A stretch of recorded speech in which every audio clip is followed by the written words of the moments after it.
Hello, good morning. Welcome to our pensions webinar. To go or not to go? That is the question that Richard and I are going to discuss over the next 30 minutes or so. We're planning to talk for about 30 to 40 minutes, and hopefully that will include some time for questions. If you do have any questions as we're going along, do please use the chat function at the bottom of the screen. Do please send us through your questions and we'll try and answer them at the end of the webinar. If we don't manage to answer all the questions, then we'll get back to you on email after the session. Next slide, please.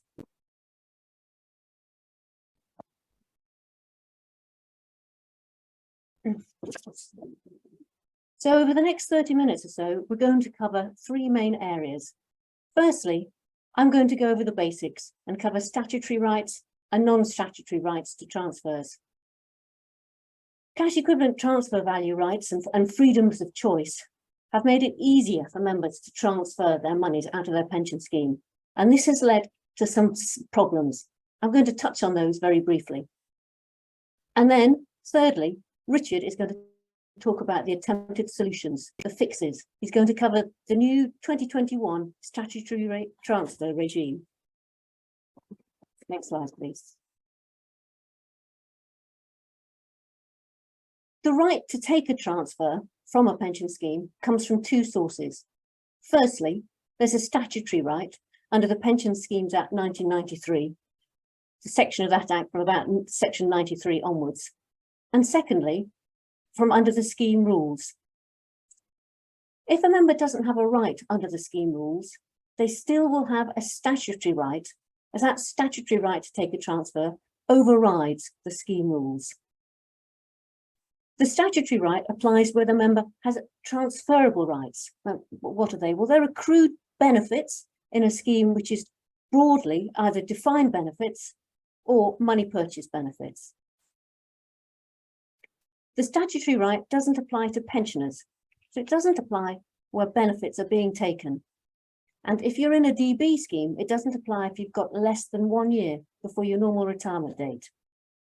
Also, if you're in a DB scheme, it doesn't apply if you're still accruing benefits.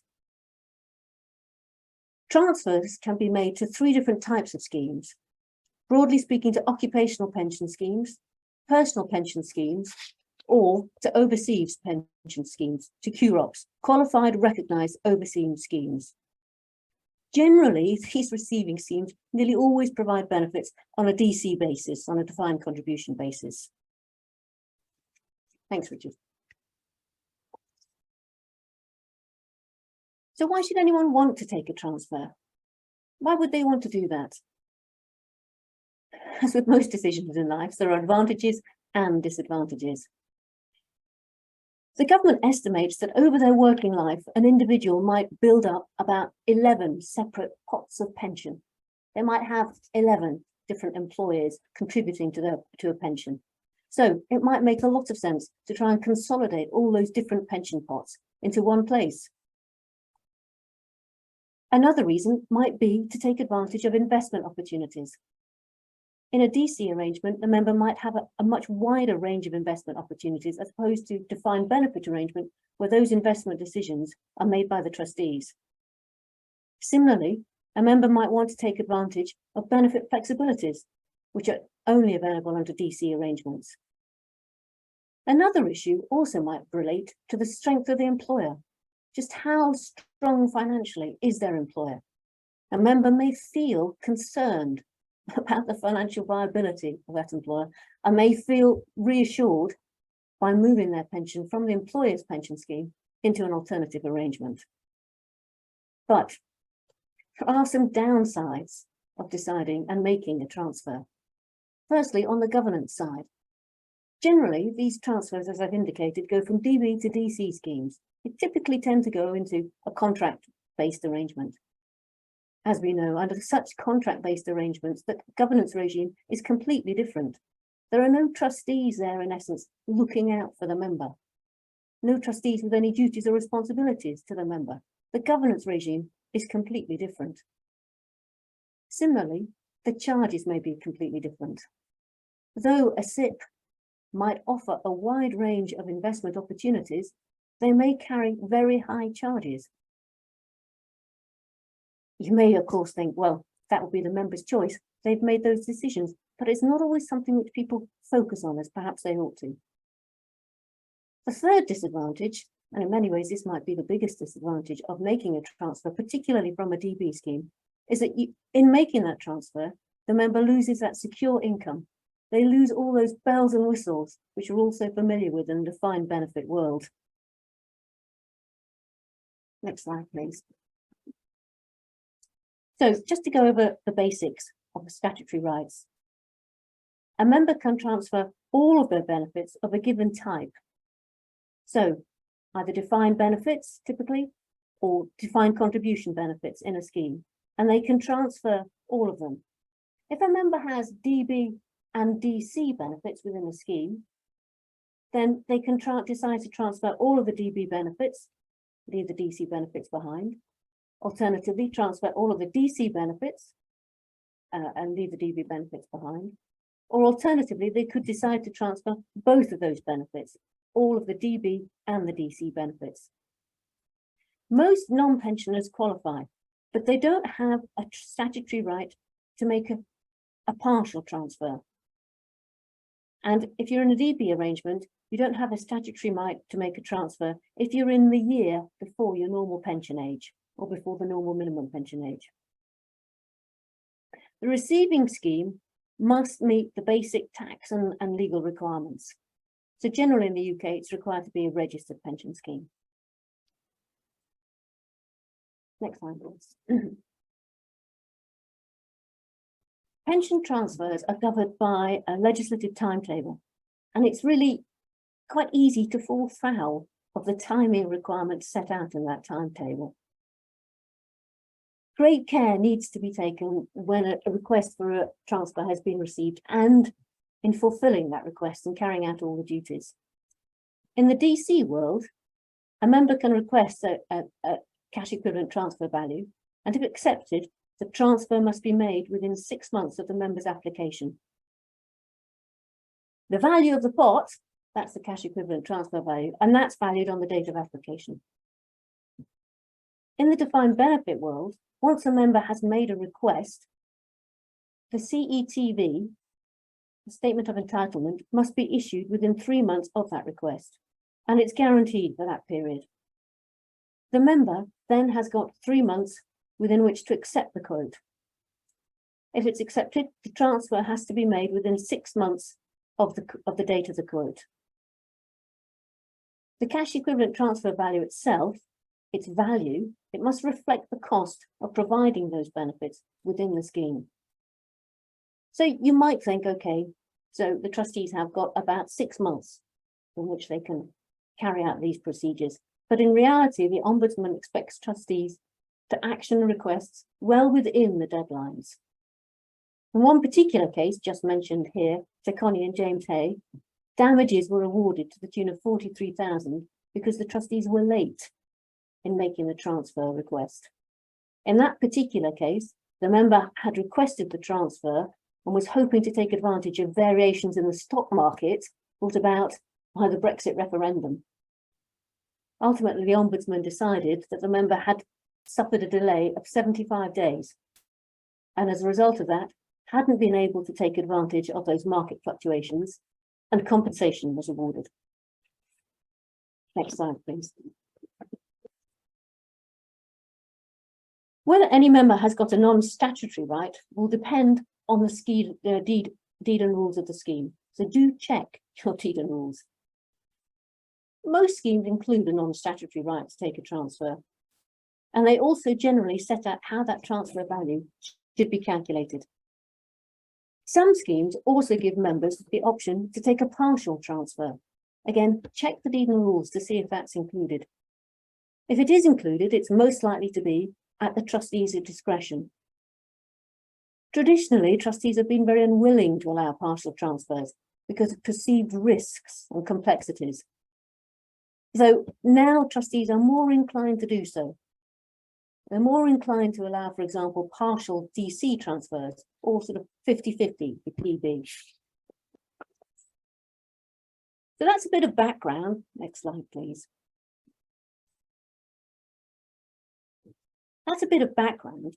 What are the problems associated with this regime? Well, pensions freedoms and increased flexibilities have increased the risks that members may become subject to scams or frauds. They may be tempted to liberate their pensions, particularly if they're below the age of 55, even though, should they do so, there are severe tax penalties. They may be persuaded to invest their pensions in very speculative investments or where there are extremely high charges. Alternatively, they may be persuaded to make investments in schemes where the investments themselves don't actually exist, for example, into overseas properties.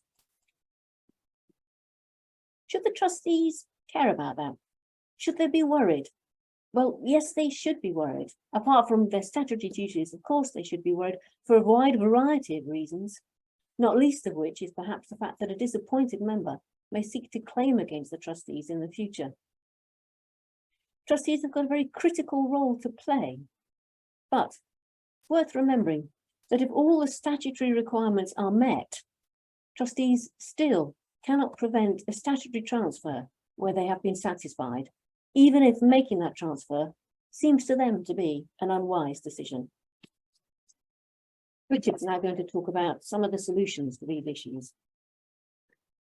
Thanks very much, Esther, and perhaps just worth highlighting the figures at the bottom of the slide there. An estimate that perhaps 5% of all transfers involve some sort of sharp practice. I've seen actually much higher estimates than that, at least during the pandemic, and that the average loss to members involved is £50,000.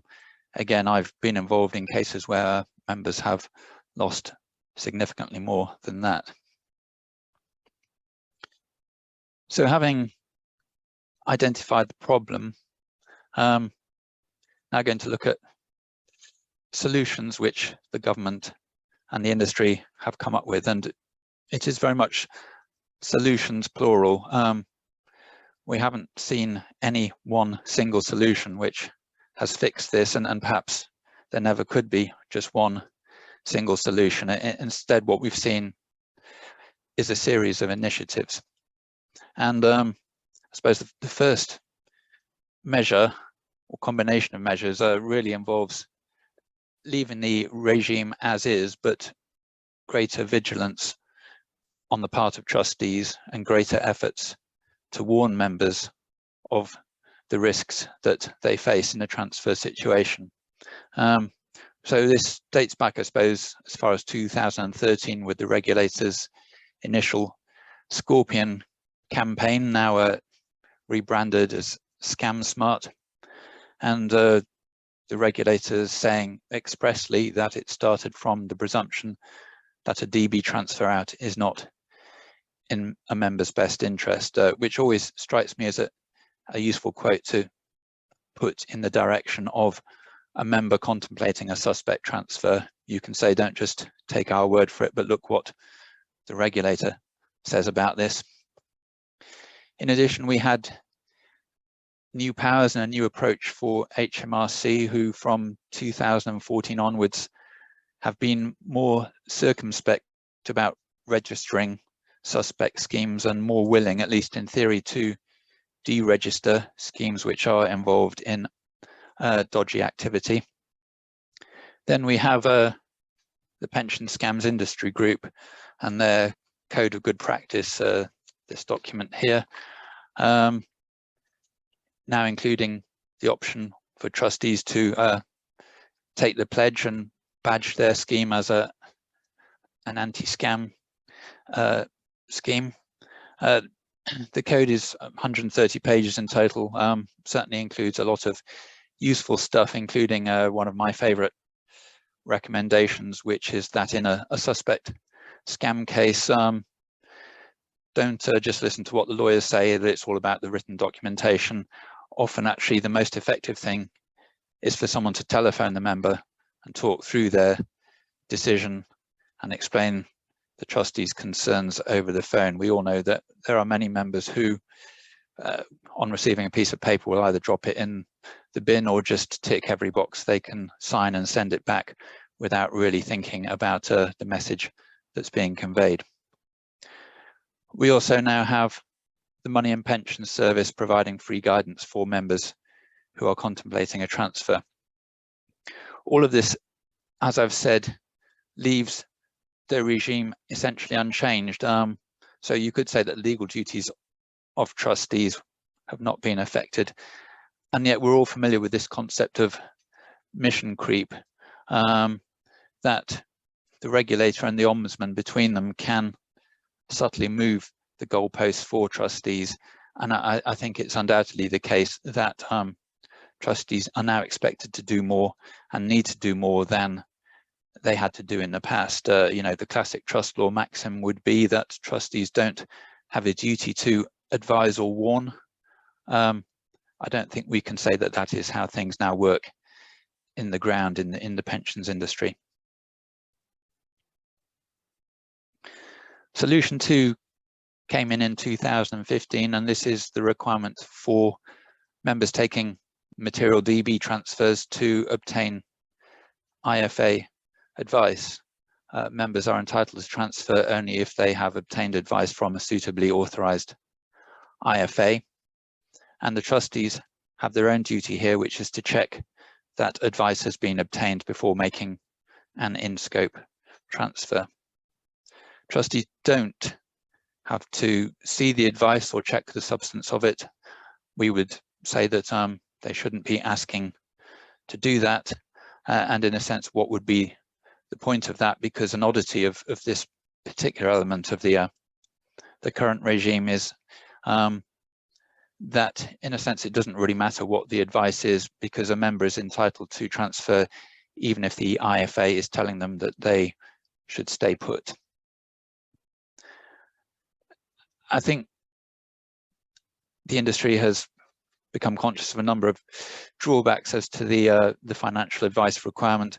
For a while, certainly, there was a concern that perhaps IFAs were predisposed to recommend transfers because of the way they were remunerated. That was addressed a couple of years back when the government introduced a ban on contingent charging. So in effect, the IFA can't end up with more money if the member chooses to transfer than they end up with if the member chooses to stay put. But then from the member's perspective, there is the time and cost involved in obtaining advice.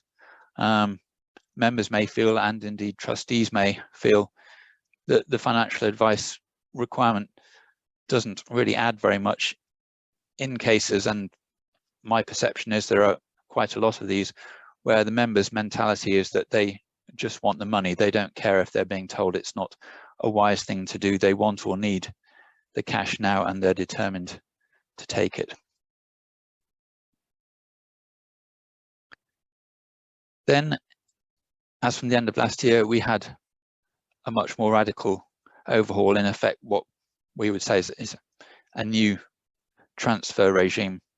A member is entitled to take a transfer under statute only if one of two conditions is met. Condition 1 is met where the receiving scheme falls into a prescribed safe harbour category. So this covers public sector schemes, authorised master trusts, and any schemes in the new collective money purchase category. Where you have a safe harbour scheme, the whole thing is pretty straightforward. Once you've established that the receiving scheme is in the safe harbour category, then in effect there's nothing more under the new regulations that the trustees need to do. For all other schemes, you're looking at condition 2, and that condition is met if the trustees are satisfied that there are no prescribed red flags in relation to the transfer, which on the face of it sounds pretty simple, but when you come to look at the regulations, which run to about 15 pages, you realize it's not actually half as simple as it sounds. So here's a whistle-stop tour of the new regime. You have the red flags, as already mentioned, in relation to condition 2, And these relate mainly to your obvious scam warning signs. So cold calling, unregulated advice, incentives to transfer, or pressure upon the member to transfer. But then you also have amber flags, and these relate mainly to situations where there is perceived to be an elevated risk of a scam or other sharp practice. So we're talking here about high risk or unregulated investments, high or unclear charges in the receiving scheme, unorthodox investment structures, overseas investments, or a slightly different concept, a suspect pattern of transfers involving the same scheme. And then there's an additional complication. Whilst, as you would expect, in relation to the new regime, trustees are entitled to ask the member to supply evidence and information. In some circumstances, trustees are actually required to make specific inquiry of the member, and this is the case wherever the receiving scheme is an occupational scheme or an overseas scheme. And here the trustees must check whether there is an employment link with the scheme, or if it's an overseas scheme, either an employment link or a residence link. And the regulations prescribe what those terms mean. When you look at the employment link test, it's not that easy to satisfy. It requires basically 3 months continuous employment with the relevant employer, with earnings above the lower earnings link for that lower earnings limit for that period, and pension contributions being paid for that period. And if the member in these cases can't show the requisite link, that is an amber flag in relation to the transfer. And in all these amber flag cases, the trustees must tell the member to take guidance from the Money and Pensions Service. If the member fails to take guidance where required to do so, then that is a red flag. So you're back in the red flag territory.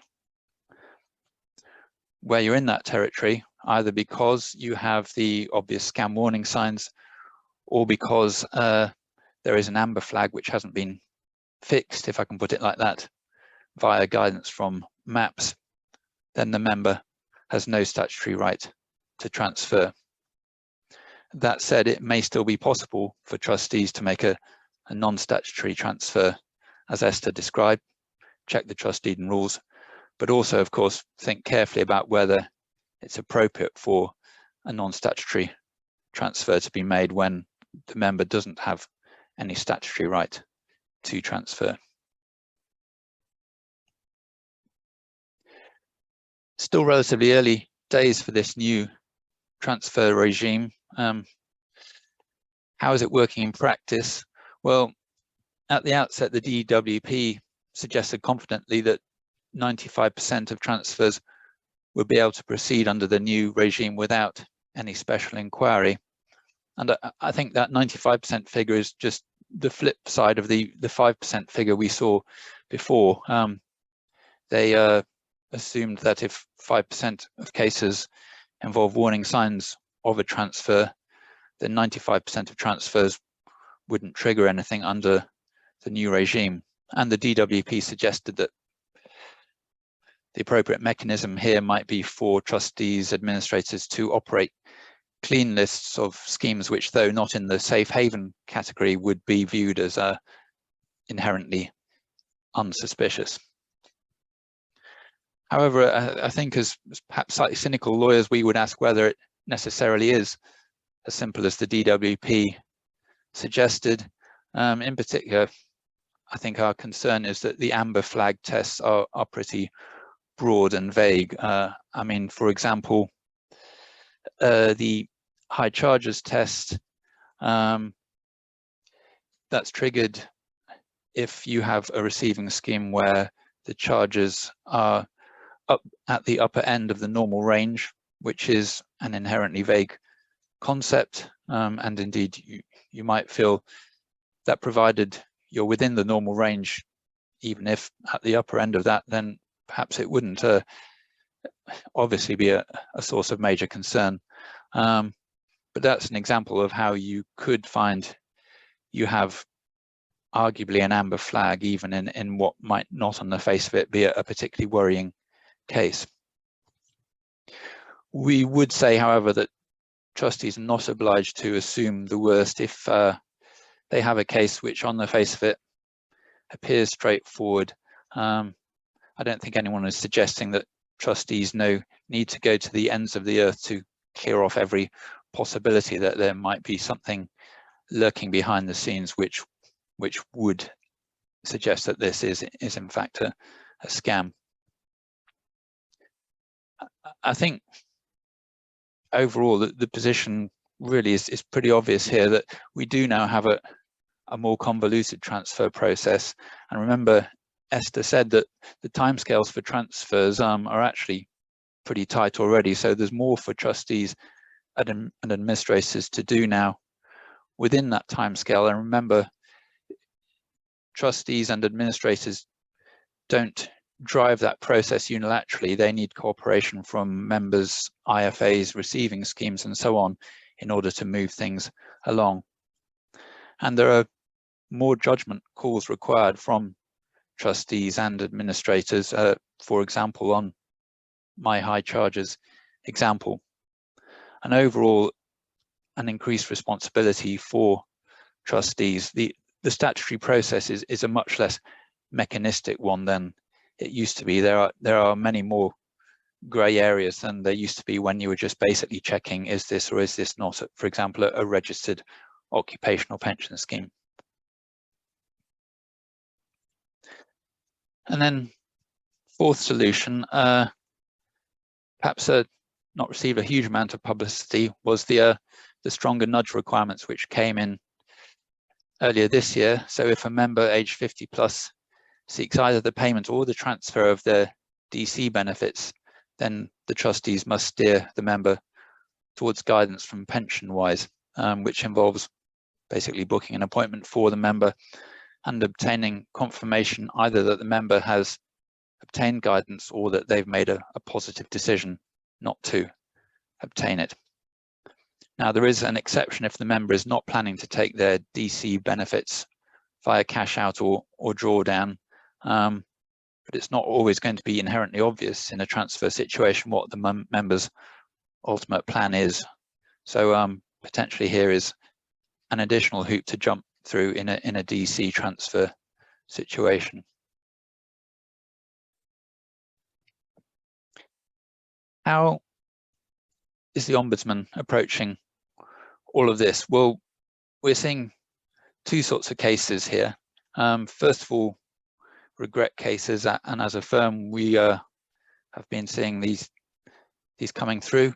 So this is where a member transferred perhaps several years back, their money has gone, and they're now looking to complain against the trustees who made the transfer in the first place. Sometimes it does seem slightly ironic, because when you look back at the correspondence from the time of the transfer, the member was particularly insistent that the transfer should go through without delay. Well, in these regret cases, where trustees fail to follow good practice at the time of the transfer, the Ombudsman has sometimes upheld complaints and ordered the transferring scheme to compensate the member. Where trustees did follow good practice at the time, complaints from members have normally been dismissed.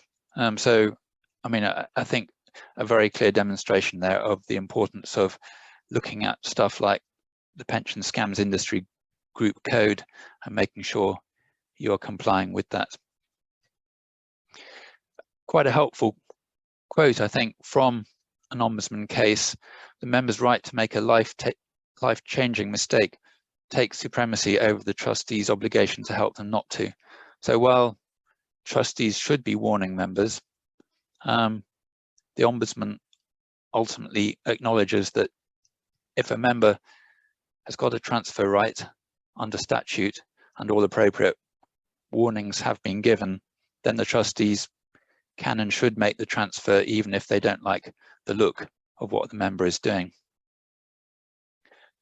But then we have the flip side, what I've called transfer denied cases. So these are cases where actually on close examination, the member did have a statutory transfer right, but the transferring scheme was suspicious and therefore stood in the way of the transfer. Perhaps it would be more accurate to call these transfer delayed cases, because maybe ultimately the member does get their transfer, but of course by the time they take the transfer, perhaps the transfer value has changed and they may have lost out as a result. And in these cases where the transferring scheme's grounds for denying the transfer were inadequate, the Ombudsman has sometimes upheld complaints and ordered the transferring trustees to compensate the member in respect of any loss the member has suffered as a result of the delay. Where does that leave trustees? Well, another quote from the Ombudsman, and it's nice to see this expressly acknowledged: in a highly unenviable position. Trustees find themselves having to do a juggling act. You need to protect members against scammers, but at the same time you have to ultimately respect the member's right to transfer. With that juggling act and with the new transfer regime, I think it's obvious that the burden on trustees has increased substantially. However, to end with a positive message, trustees who follow the law and good practice should ultimately be safe from comeback from a disappointed member.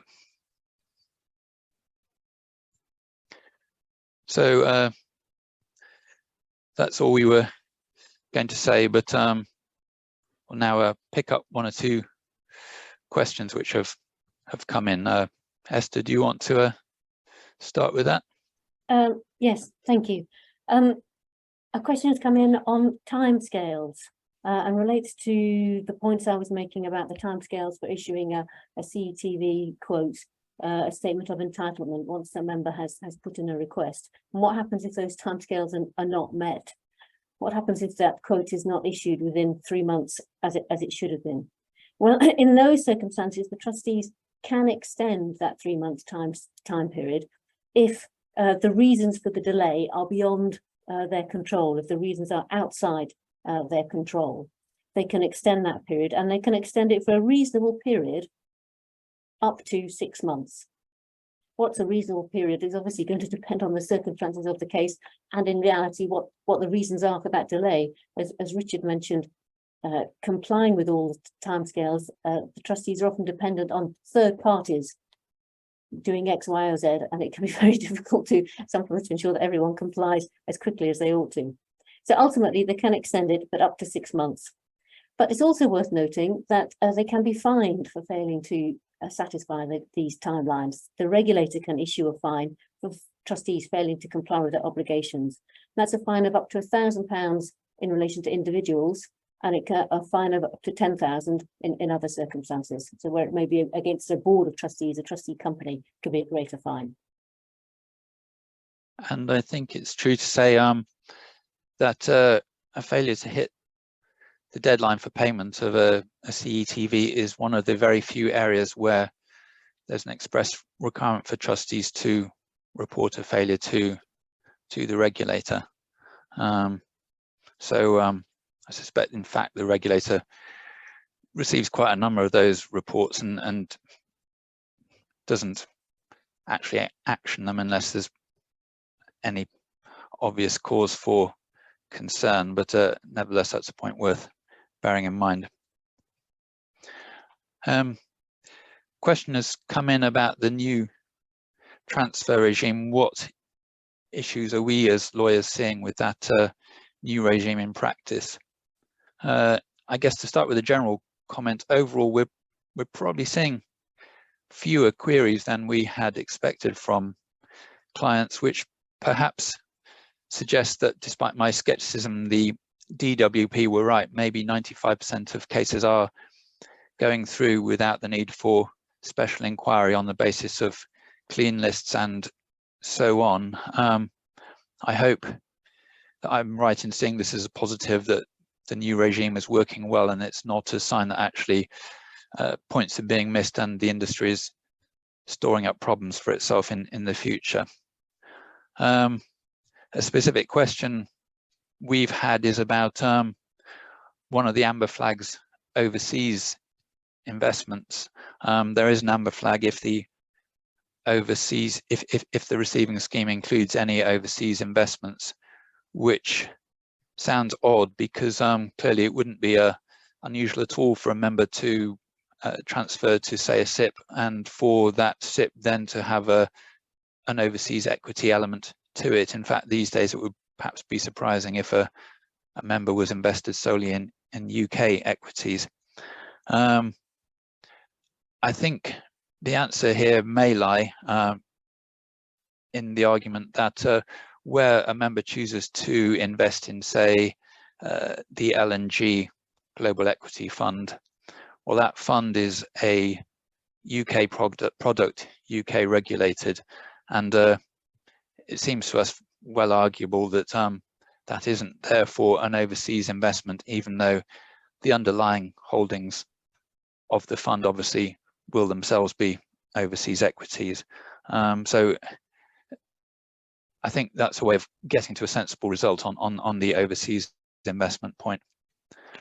And then latterly, we've had questions about an issue which has had some coverage in the pensions press, about certain providers who offer small sweeteners, if you like, for members who choose to go with them. For example, Hargreaves Lansdown, I think, obviously a major and reputable provider, had or have an offer whereby if you transfer to them, they'll put an extra £150 into your pension pot. The issue there is that you may remember from my session, one of the red flags is any incentive to transfer, and it's hard to see how this is not an incentive, even though it's a small one. There is no de minimis exception provided for in the regulations. Now, the DWP and the regulator came out with a statement to the effect that the regulations weren't intended to catch something like this.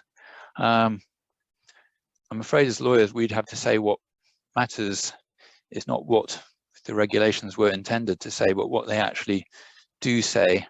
And as mentioned, it's difficult to see that this wouldn't be a red flag situation.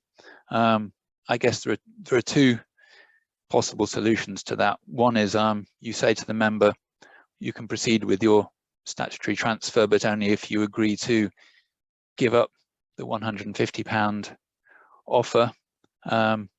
You would think and expect that the £150 wouldn't be a major factor in any transferring member's decision. If it is, then perhaps that tells its own story about the transfer request.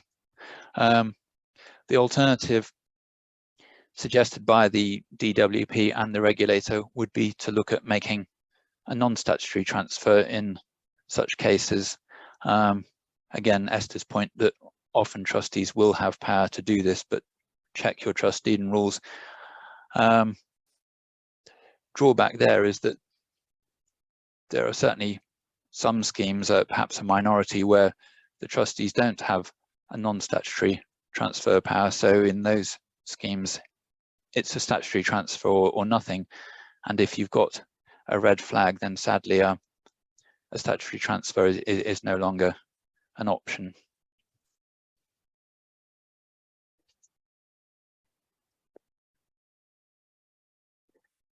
I see one question has come in on that very point as to incentives. And yeah, I mean, about whether in effect the regulations I've got it wrong on that, and there should be some sort of a materiality test, or perhaps incentives should be moved into the amber flag category, because not every incentive would seem to merit a red flag status. The government, I think, has already said that the regulations are going to be reviewed, and it could be that this is an area where we see some movement once they've looked at how the new regime is operating in practice. I see that one question has come in on the difference between a statutory and a non-statutory transfer from a liability aspect. The question asks whether trustees are protected more by one or the other if the transfer turns out to be a scam. And that's a very interesting question from the liability perspective. Does it make a difference? I suppose the key point to bear in mind is that if it's an individual has a statutory right, then if all the conditions are satisfied, even if it is a scam, let's leave it like that, even if it is a scam, if all the conditions are satisfied, if say there are no red flags, then the trustees don't have any option. They have to make the transfer. If it's a non-statutory case, then the trustees, obviously, it's a matter of their discretion, and they can decide based on their discretion, based on all the evidence, as to whether or not to make the transfer. As to what difference it might make from a liability perspective, I'm not quite sure if that's referring to potential losses or if that's referring to potential fines. Clearly, if a member has a statutory right and the trustees fail to carry out that statutory right, the Ombudsman at the very least will have something to say about it, and there's a risk of fines against the trustees. Okay, well, that seems to be all the questions which we had. Thank you again for joining us today. I hope you found the session useful. And just to say, we will be sending all participants an email with the slides and a link to a recording, so you can review anything that we've said today in that way, or of course feel free to contact us if you would like any further information about the issues which we've mentioned. Thanks again, and goodbye, everyone. Goodbye.